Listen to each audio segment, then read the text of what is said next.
Hi, welcome back. In this episode, we're going to switch from the factory OEM filter style to a high flow K&N filter. Don't forget to subscribe and click the notification button. Check me out on Instagram at Clargo Garage. Let's get started. Alright, so I've done a air filter change video before where I went right from taking the air box off the bike to putting a new filter in and then back onto the bike in a lot of detail. That was episode 4 if you need to refer on how to get the air box and everything off. This episode is going to be just swapping the two filters, what needs to be changed, and then I'm going to ride the bike for a couple of months, and then I'm going to do a mileage comparison to see if the K&N filter gets better mileage and how the bike's running. This way I can give a little bit of feedback on it. I do, not all the time, but most of the time when I gas up, I'll write down how much gas and everything I put in. So I'm going to be able to give half decent data on whether the mileage is better, worse, the same, and I'll also be able to say if the bike seems to run better or worse. It'll give me a pretty good idea.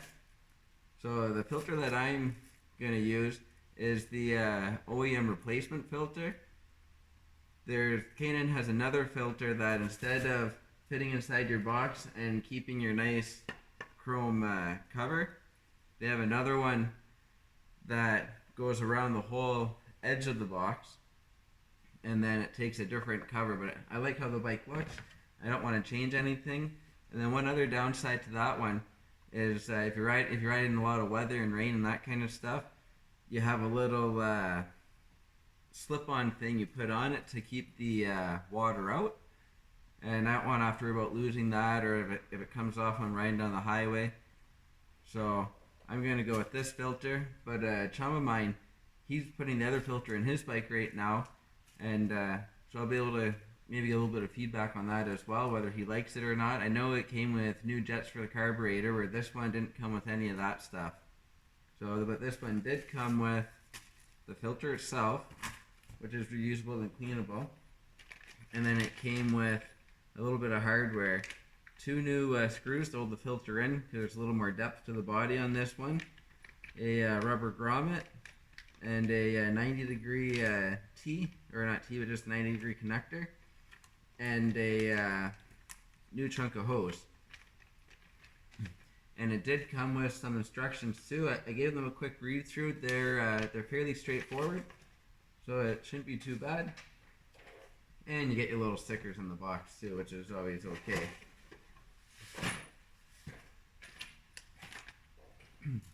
So I've already pulled the all the hardware out holding this filter in, so we can pull this filter out.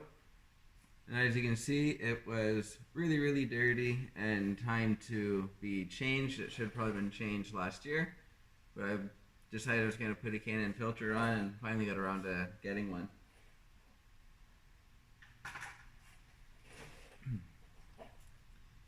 So we're going to have to take this rubber hose here off. This went into the bottom of the other filter.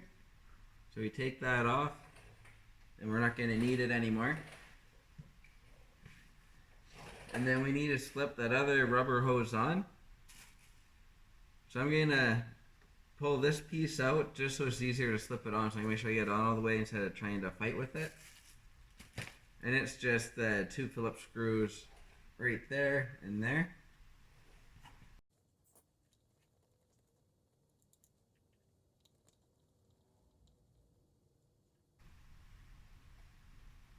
And then once you get those screws out, it should just pull right out, just like so. That's all it is. You can give it a little blow on it too, make sure there's no dirt or debris in there. And now we're going to slip our hose on.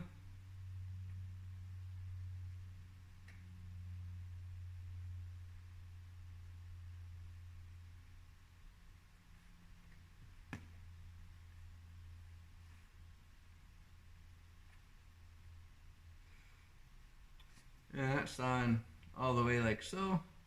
And now we can slip it back in. It's worth the extra time to pull this little piece out and trying to fight with it in your airbox most likely, because you just not as easy to get to it.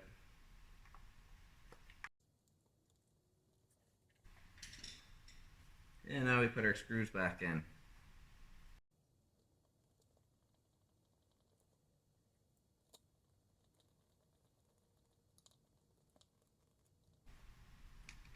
Don't need a reef on them either, just snug is good. Alright, now our next step is to slip the K&N filter in.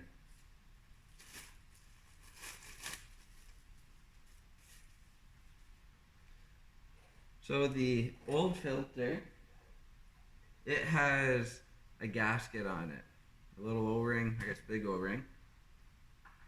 And the new filter, you don't use that O-ring. In the instructions online,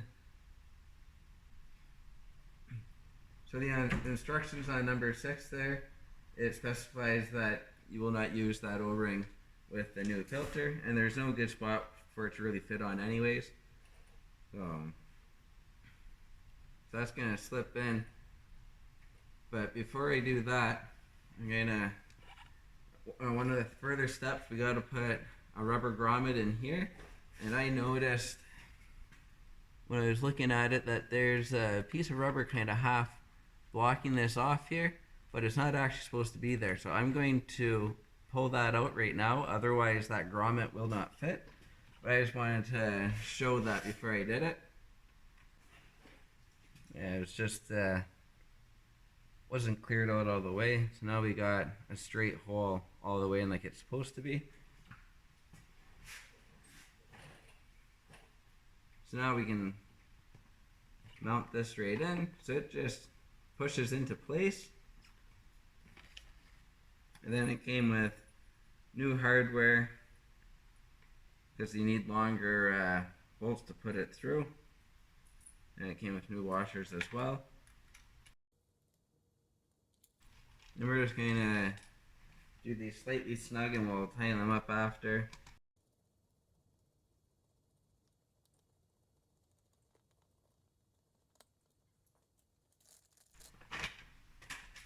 And then the next step is to put this little rubber grommet in. So as you can see, there's a groove here, and that's going to slip around both sides of the plastic. And that's why we had to pull that rubber out, because that rubber wasn't supposed to be there.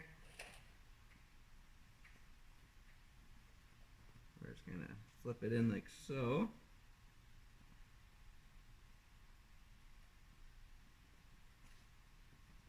And now the next step, we got to put this little 90T on. So this 90T is going to go into the air box. We're going to push it in, and then this line here is going to go up and into it.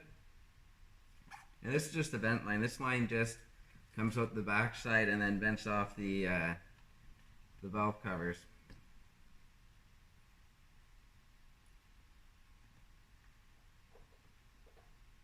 So we're just going to shove it in, and then we can get our desired shape that we want. I'm going to reroute this a little differently so I won't be able to see it when the bike's parked, so that will annoy me. Alright, I rerouted it right above this guy here, and then I'm going to loop it around and go in like that. So you could come shorter. I don't think the length is going to matter too much. If I think it does, I'll go back into it and I'll cut it shorter, and I'll add that on the last part of this video. But I'm going to try that for now. It's just a vent for the valve cover, so I don't think it'll have any real effect being a little bit longer. I don't want to be able to see anything dangling down here, or block the front part off or have extra air coming in when I did that airbox modification. So we're going to just put it in like that.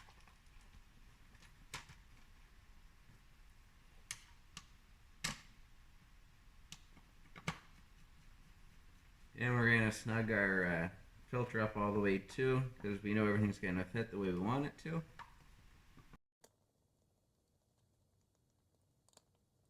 So this piece here, we're just going to shove on.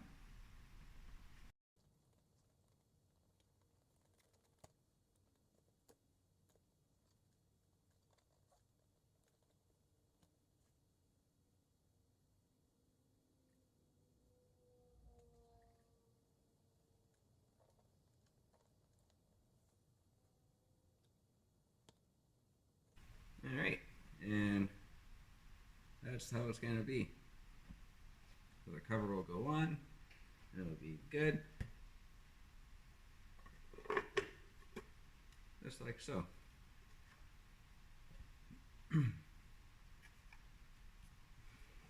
So yeah, so this, we could have ran it up and then just a short piece, but I don't want to be able to see anything in the intake inlets. So I'm going to run it like that, just for aesthetics really. It shouldn't affect the function of it at all. So I'm going to end this portion of the video here. I'm not going to show how to re-put on the bike and put the covers and that on. But if you need to see that, episode 4 has everything you need. And in a few months, I'll finish recording this video and I'll give you some data on what kind of mileage I'm getting and performance of the bike and that kind of stuff. And maybe I'll get some feedback. Well, one thing that I forgot to mention that I wanted to make note of, the physical construction of the K&N filter versus the OEM one. I like the construction of the OEM one better, and the only reason being the K&N one, it's just pulling from the side, so like along the top it's probably going to be a little bit restricted, so most of the air is going to be coming just in from the bottom, because the rest of it's kind of choked out. So you kind of have 3/4 of the filter that's questionable how much air it's really actually taking in, versus the OEM one, because it would be sitting like that, so it's taking a bunch of air in here. So I think there's more of an air gap between the front chrome cover and the chrome cover to the top here, but then you're not getting all the air down in the bottom. So it might be pretty comparable, but if they, I wish they would have made it like this and with the venting in the bottom, and I think that would have been the best thing they could have done. So that's one thing I'm a little bit questionable on, and why it has taken so long to buy the K&N filter, was just to, I thought that this was better construction. But on the other side of it, whenever you get that, if you get like an odd cough or whatever, and you get a little bit of a backfire or anything like that, that all blows directly onto here, which gums up your filter quicker, versus this one here where it's just shooting onto plastic, and then you're not getting as much on the intake itself, like on the fabric. So I just thought I'd mention that because they are constructed differently, but I just wanted to make a note of that. Alright, it's been a few months since we put the K&N air filter in. So I got some data. I went on a trip to the East Coast, like PEI, Cabot Trail, all over Nova Scotia, and then back into Ontario. And I had 39 fuel stops. So I'm using this trip as my baseline for mileage and performance on the K&N air filter. So it's the most accurate data I can get, in the sense that it's not a lot of short drives and running with the choke on, throwing the mileage off. This is all just fire the bike up in the morning and then drive for like 12 hours a day. So I ended up doing 7,500 kilometers in 7 days, and my best day was 2,000 kilometers. So it was a lot of just fired up in the morning and then away I go. So on this trip I had 39 fuel stops. So I worked out all the mileage and everything. I got a couple of pages of fuel stops on here. So I keep this book with me all the time. My dad used to, or my dad still does, keep track of all his mileage, and I do the same for the most part. So my average mileage on the trip was 15.76 kilometers per liter. In gallons, in US gallons, that works out to 37.03 miles to the gallon. And if you're overseas, it works out to 44.43 miles to the gallon, like UK or whatever. My best mileage on the trip was 19.36 kilometers per liter, which works out to 45.5 miles per gallon US, or 54.6 miles per gallon UK. And my worst mileage on the trip was 12.58 kilometers per liter, which works out to 29.56 miles per gallon US, and 35.48 miles to the gallon UK. So on my trip, I got into a lot of nasty weather in that, which did affect my mileage. There were some really heavy rainstorms and everything, and I didn't stop for them. So my mileage was affected, but that'll be the same for anybody. So that's why I say this trip is was a good baseline to give good accurate data to you guys. So it was pretty good. The speed limits have been raised in Canada, which was nice. So we were cruising around like 120 or whatever. That's what the speed limit was. So it was good. And then to give a comparison, so I'm gonna go back to when I did that airbox mod, because this would be with the old air filter. So I only have 6 points on this one here. This would have been when I was doing some freeway riding. I was going down to Alpena, Michigan and that kind of stuff. So I wanted to get similar data. So I ended up only having 6 points that I used for my average, but the average kilometers per liter was 18.68 kilometers per liter, which works out to 43.9 miles per gallon US, or 52.68 miles per gallon UK. And it's similar speeds and everything doing that drive. So if you're looking just for a little bit extra, or if you do a lot of riding and you're changing your air filter a lot, the K&N would definitely be worth it in the long run if you plan on keeping the bike for a while. If you don't put very much mileage on, it might not be worth the money if you're only changing a filter every couple of years versus every year or twice a year. So you can keep that in mind. And then the airbox mod that I always talk about. I have some data. I have 10 fuel stops on a trip. I went from the Sioux down to Port Dover, and then back home. I went down the Canadian way, which would be slower speed limits, and then back the American way, which would be faster speed limits. So it ended up being 14 for the average mileage. It ended up being 14.37 kilometers per liter, which isn't very good. And then which works out to 33.77 miles per gallon US and 40.52 miles per gallon UK. So there's quite a bit of a change between having that airbox mod that I always talk about and no mod at all. You're losing quite a bit.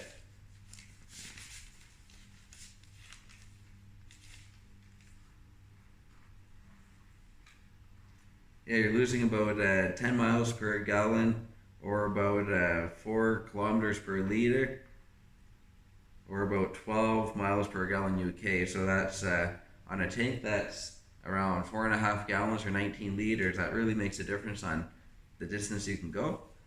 So in conclusion, I would say that the K&N, if you're doing a lot of riding and change your filter a lot, it is worth the extra money. So, and at the very least, doing that airbox mod will make a huge difference in your mileage and your performance. Because performance-wise too, it seemed pretty good. It just slightly better than with the old air filter. With the old air filter, it was pretty dirty when I changed it. So I'm going from a really, really dirty filter to a really clean one.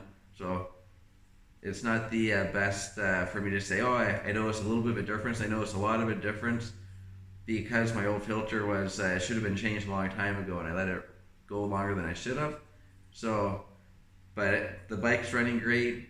When you hammer on it, it just goes, no hesitation, nothing. So it's the K&N air filter is good on here, but that airbox mod I would say would be a necessary thing to do, and I didn't have to rejet or anything either. So that's also good to note. Oh, thanks for watching. I hope you found this helpful. And check me out on Instagram at Clargo Garage. Don't forget to subscribe and click the notification button. Have a great night.